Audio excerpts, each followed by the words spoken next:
E aí, senhoras e senhores caóticos, sejam bem-vindos a mais um vídeo aqui do meu canal, Teoria do Caos. No vídeo de hoje, vamos conversar um pouco sobre orientação no espaço, sendo que esse vai ser o último vídeo antes da gente falar realmente de produto vetorial. Nos últimos dois vídeos, eu fiz meio que um prelúdio para o produto vetorial. Então, eu fiz um resumo da história de como que surgiram os produtos escalar e vetorial, né? Como que surgiram aquelas definições. E no último vídeo que eu lancei, eu fiz um resumo sobre determinantes, focando realmente em pontos essenciais para o estudo de produto vetorial, já que eles têm uma relação muito próxima. Bom, para quem viu o vídeo sobre história do produto escalar e do produto vetorial, quando eu me refiro ali ao produto vetorial, eu menciono que ele é uma construção matemática que não é fundamental. E essa fala minha merece um refinamento para ficar mais precisa. O que eu quero dizer é, o produto vetorial ele não faz parte da estrutura básica de um espaço vetorial. E de maneira geral, é totalmente factível tu construir uma física, tu descrever fenômenos físicos sem precisar da definição de produto vetorial. Mas aí você se pergunta, por que a gente estuda então algo que em tese não é fundamental? É que apesar de ele não fazer parte da estrutura básica de um espaço vetorial, o produto vetorial ele consegue encapsular de forma elegante três ideias centrais em matemática e em física, que é área, orientação e antissimetria. E é essa combinação que o torna uma ferramenta tão poderosa para estudar algumas grandezas físicas, como torque, momento angular, rotações infinitesimais, ou seja, ela simplifica e ajuda demais na descrição física. É por isso que a gente estuda isso no ensino superior, é por isso que a gente é apresentado ao produto vetorial. Tá? É uma ferramenta simples de trabalhar, mas que nos fornece resultados extremamente poderosos. Bom, na aula de hoje a gente vai discutir um pouco sobre orientação no espaço. Quando a gente começou a estudar vetores e a gente falou de bases, a gente viu que sempre que a gente tem dois vetores não paralelos, ou seja, linearmente independentes, ou LI, né, para simplificar aqui a nossa fala, sempre que a gente tem dois vetores L e I, esses vetores geram um plano. Quando a gente está falando de espaço bidimensional, né, do R2, então esses dois vetores que eles são L e I, eles formam uma base do R2. Em outras palavras, qualquer vetor do R2, qualquer vetor do plano, pode ser escrito como uma combinação linear desses vetores de base. Na época eu cheguei até a mencionar que, apesar de existirem infinitas bases, sempre tem uma base que ela é mais fácil de trabalhar, né? Ela é mais simples de trabalhar, que geralmente são as bases ortonormais. E daí eu apresentei para vocês os versores I e versores J, que são os vetores no sentido de crescimento dos eixos X e Y, respectivamente. Então, de maneira análoga ao plano, sempre que eu tiver três vetores linearmente independentes, esses vetores também geram R3. Ou seja, qualquer vetor do espaço pode ser escrito como uma combinação linear dos versores I, J e K, que são os versores que apontam no sentido de crescimento dos eixos X, Y e Z, respectivamente. A gente viu isso tudo em detalhes ali na aula 27 do curso, quando eu falo sobre vetores no espaço. Bom, então, quando a gente pega esses vetores de base, a gente geralmente traz eles numa orientação preferencial, tá? Então, a gente sempre trabalhou com versor I, versor J, versor K. Por quê? Existe uma ordem preferencial, mas de onde é que vem essa ordem? Né? É isso que a gente vai tentar descobrir hoje. Só para adiantar para vocês, isso é arbitrário, mas tem um sentido nessa arbitrariedade e a gente vai trabalhar com isso agora. Bom, naquele vídeo da aula 27, né, vetores no espaço, eu comentei que algumas bases elas podem ser chamadas de destrogira ou levogira. Né? Uma base destrogira segue a regra da mão direita, uma base levogira segue a regra da mão esquerda. E eu cheguei a comentar que isso tem uma relação com o produto vetorial e é por isso que a gente vai falar nisso hoje, porque a relação é bem próxima mesmo, como a gente vai ver agora. Então, para começar, eu vou desenhar um plano aqui. Aí você pode imaginar que esse plano é o chão da sua casa, uma mesa, enfim. O que eu vou fazer aqui é o seguinte, eu vou desenhar três vetores, sendo que dois deles vão estar no plano. E um deles vai estar acima ou abaixo do plano, aqui eu vou representar acima, tanto faz. Beleza, aqui a gente tem esse conjunto de três vetores, que eu vou chamar de base E, ok? Então a base E, ela é igual os vetores orientados E1, E2 e E3, nessa ordem, tá?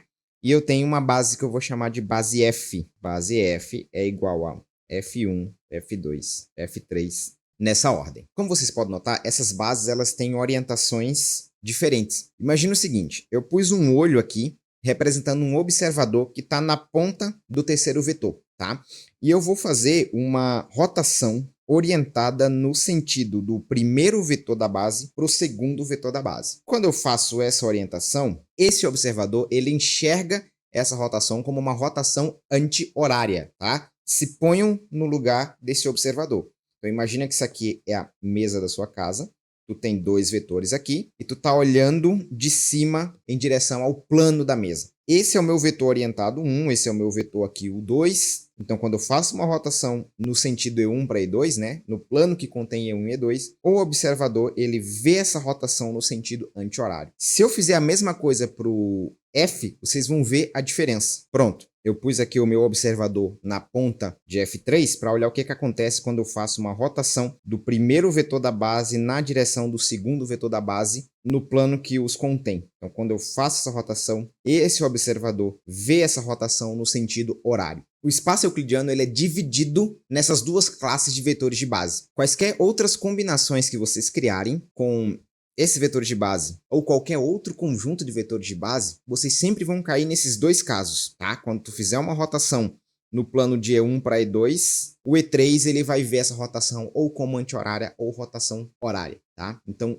sempre vai ter essas duas classes. Fato é que, de maneira geral, qualquer base que gere o R3 que você escolher, ela pode se comportar como uma base E ou ela pode se comportar como uma base F, tá? Ou é um ou é outro. O que a gente define como orientação no espaço é o seguinte: para tu descrever as coisas, tu vai precisar de um sistema de réguas e às vezes de um cronômetro, né? Assim que a gente faz em física, sistema de coordenadas e um cronômetro para marcar posições, marcar tempo e as grandezas derivadas, né? Velocidade como variação de posição no tempo, aceleração como variação de velocidade no tempo e assim sucessivamente. Tu sempre precisa de um sistema de coordenadas. Esse sistema de coordenadas ele tem que estar orientado. Então, a gente precisa escolher uma orientação. Então, ou você vai escolher bases do tipo E ou bases do tipo F, né, que apresentam esse tipo de rotação. Isso é totalmente arbitrário. Tá? A natureza ela funciona independente disso. Só que para a gente descrevê-la, estudá-la, a gente usa esses argumentos, a gente usa essas orientações convencionais para facilitar a nossa descrição e a gente obter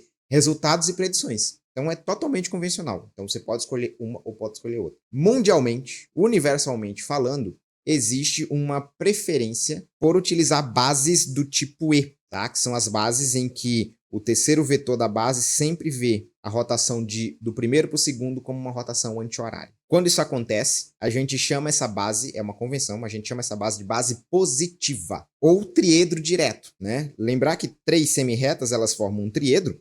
Então, aqui a gente tem esse plano, a gente tem esse plano aqui, a gente tem esse plano aqui, plano entre E1 e E2, plano entre E1 e E3, E2 e E3. Então, a gente tem um triedro, né? Esse triedro é chamado de triedro direto, e a base E, então, ela é chamada de base positiva ou base destrogira. Já as bases que se comportam como F, elas formam o que a gente chama de triedro indireto, e essa base ela é negativa, ela é chamada de base negativa ou base levogira. E destro e levo vem de direita e esquerda, tá? Porque nesse tipo aqui, a gente determina a orientação E1, E2, E3 através da regra da mão direita. Bases desse tipo aqui, a orientação F1, F2, F3, elas utilizam a regra da mão esquerda. Então, essa é a diferença. Esse nome de base positiva ou negativa vem do seguinte fato. Se a gente pegar a base canônica E1 como vetor 1, 0 e 0, A2 como 0, 1 e 0 e A3 como 0, 0 e 1, esse determinante ele é positivo. Quando a gente faz com esses vetores aqui, o determinante vai ser negativo. Então, te deram uma base formada de 3 vetores.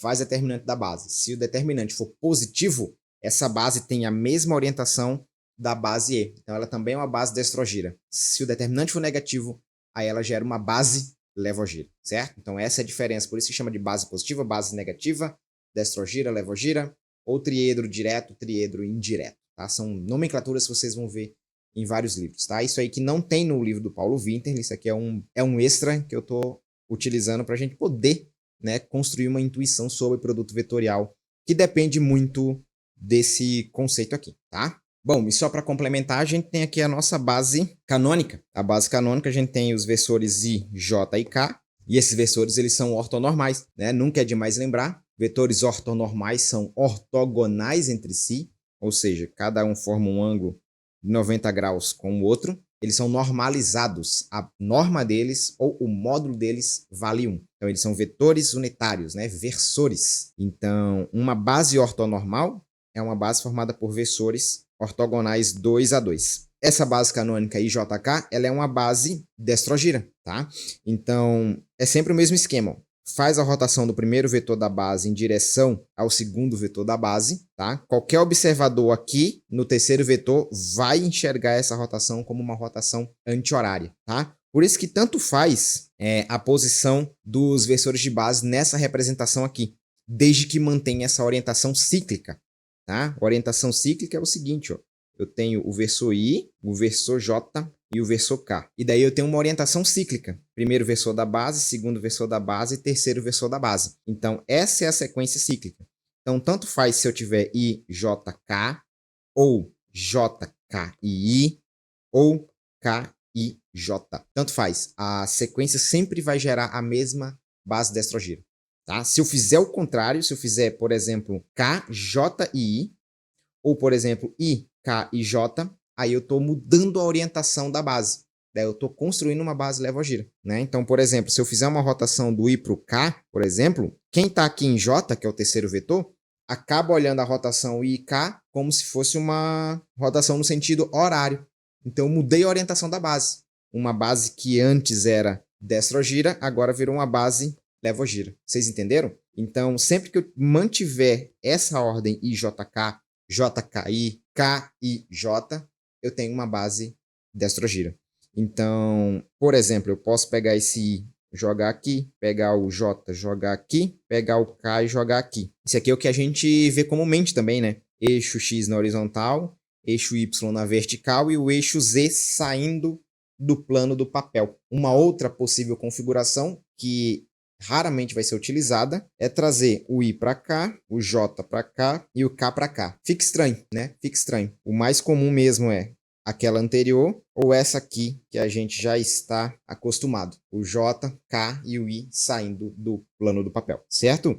Então, a base JK é uma base destrogira e a gente vai utilizar esse conceito de base destrogira ou de triedro direto para construir o conceito de produto vetorial que vamos começar na próxima aula. Beleza, pessoal? Nesse vídeo era isso. Esses 3 últimos vídeos, eles funcionam como uma preparação para a gente chegar no produto vetorial de forma mais bem preparada, porque eu noto que uma das dificuldades dos alunos quando começa a ver produto vetorial é porque a gente já toca uma definição esquisita, mete um determinante no meio da jogada e a galera fica sem entender de onde é que vem isso. Aí eu não gosto muito desse tipo de abordagem. Tá? Eu preferia que os livros trouxessem isso.